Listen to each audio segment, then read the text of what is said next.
नमस्कार, mutual फंडू channel में आपका बहुत बहुत स्वागत है। आज हम Franklin India dynamic accrual fund की बात करेंगे।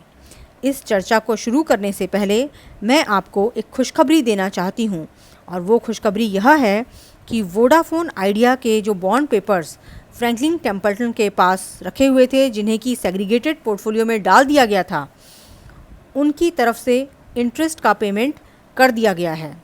और दूसरी महत्वपूर्ण बात यह है कि क्लोजर ऑफ स्कीम के रिगार्डिंग जो केस कोर्ट में चल रहा है, उसमें इन सेग्रीगेट फंड्स का कोई रोल नहीं है। तो हो सकता है फ्रैंकलिन टेम्पल्टन आपको जल्द ही वोडाफोन आइडिया के पेपर्स में जो इंटरेस्ट मिला है उसका कुछ पार्ट पेमेंट कर दे। काफ़ी ढूंढने के बाद भी मुझे इस पर एक कंफर्म न्यूज़ आइटम नहीं मिला है। जैसे ही मुझे मिलेगा मैं इस पर एक वीडियो अवश्य बनाऊंगी और आपके सारे डाउट्स को क्लियर करूंगी।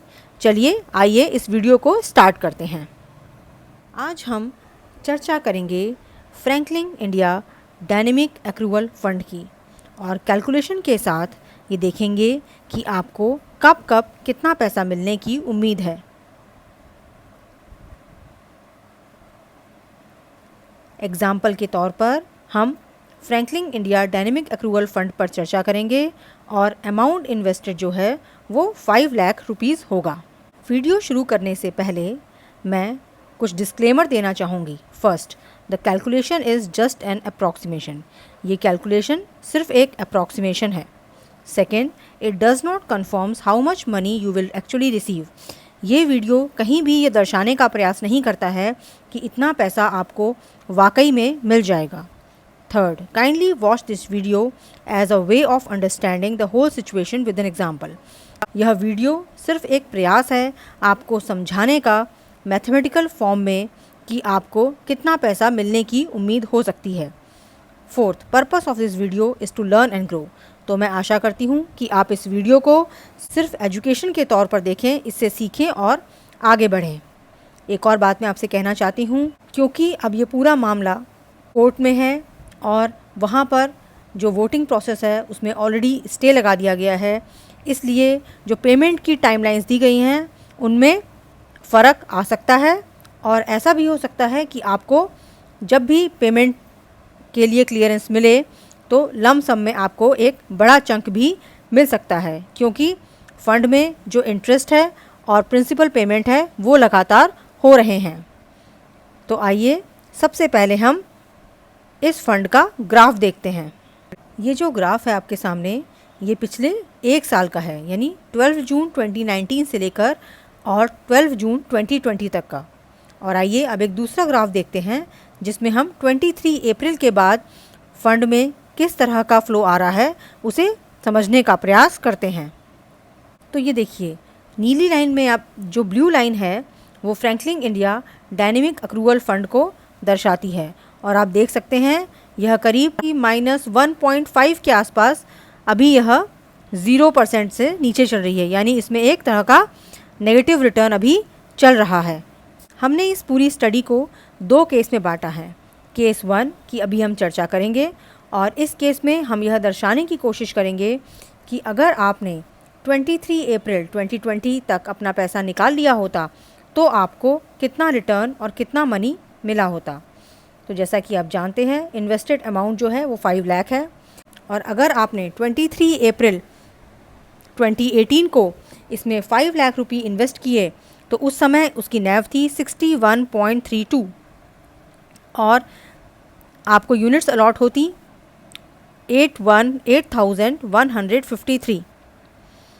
अगर आप इस फंड को कम्प्लीटली रिडीम करा लेते 23 अप्रैल 2020 को तो उस दिन की नैव थी 67.0563, यानी कि आपको टोटल वैल्यू मिलती 5,46,773, जो कि एब्सोल्यूट रिटर्न के टर्म्स में 9.35% और कैगर में 5%। ये प्री टैक्स रिटर्न है।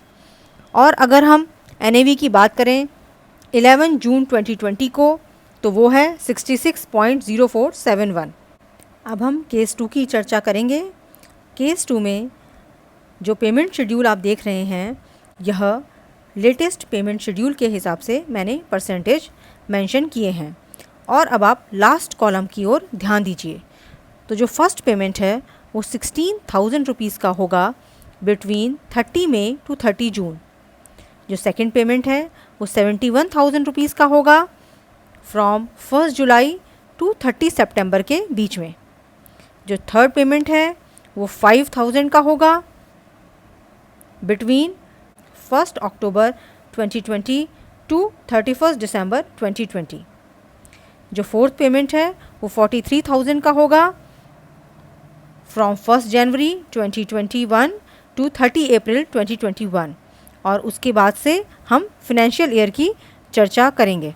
2022 में आपको 1,20,000, उसके नेक्स्ट ईयर में 2,29,000, 2024 में आपको 98,000, 30 अप्रैल तक आपको 27,000 और बियॉन्ड 2025, क्योंकि कुछ डेट पेपर्स ऐसे हैं जो 2025 के बाद मैच्योर होंगे, तो आपको 54,000 रुपीज़ मिलेंगे।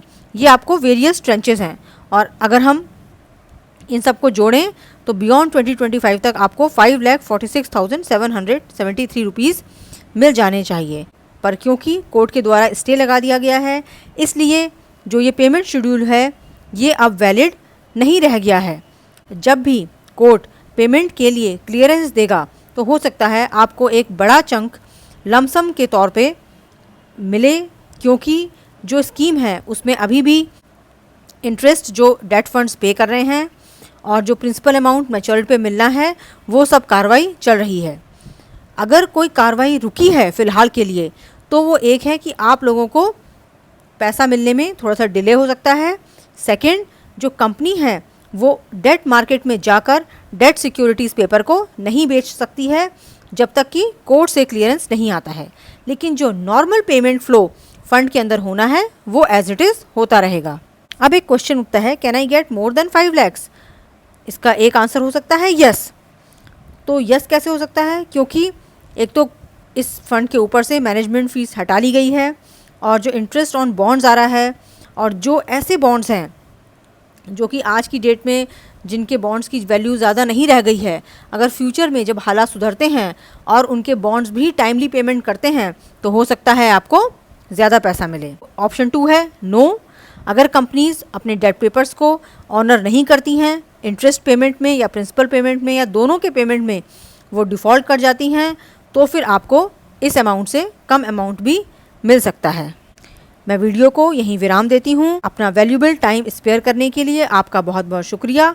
अगर आपको ये वीडियो ज्ञानवर्धक लगा हो तो इसे प्लीज़ शेयर करिए। धन्यवाद।